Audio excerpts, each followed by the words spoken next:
Good morning guys. Ito na yung semifinals project natin sa solar dual solar tracker.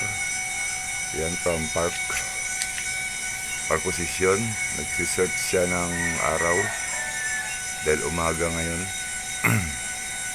Yan, gumagalaw siya. Yan, yung equator niya. Dalawang umaandar.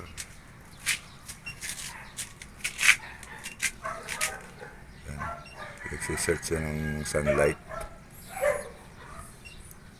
Ito, pagka okay na rin yung calibration natin sa movement ng tracker niya, saka natin ilalagay yung mga solar panel. Yan. Nagsisearch pa rin siya. Yan, ito siya. Yan.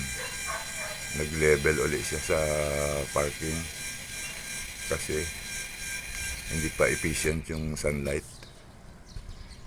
Ito nga pala yung base niya. Hindi ko pa natanggal yung mga wood forming niya. Ito yung electronic components niya. So, ipapanalize natin yan pagka talagang okay na siya. So, sa ngayon, standby pa rin siya. Nag-search lang siya ng araw.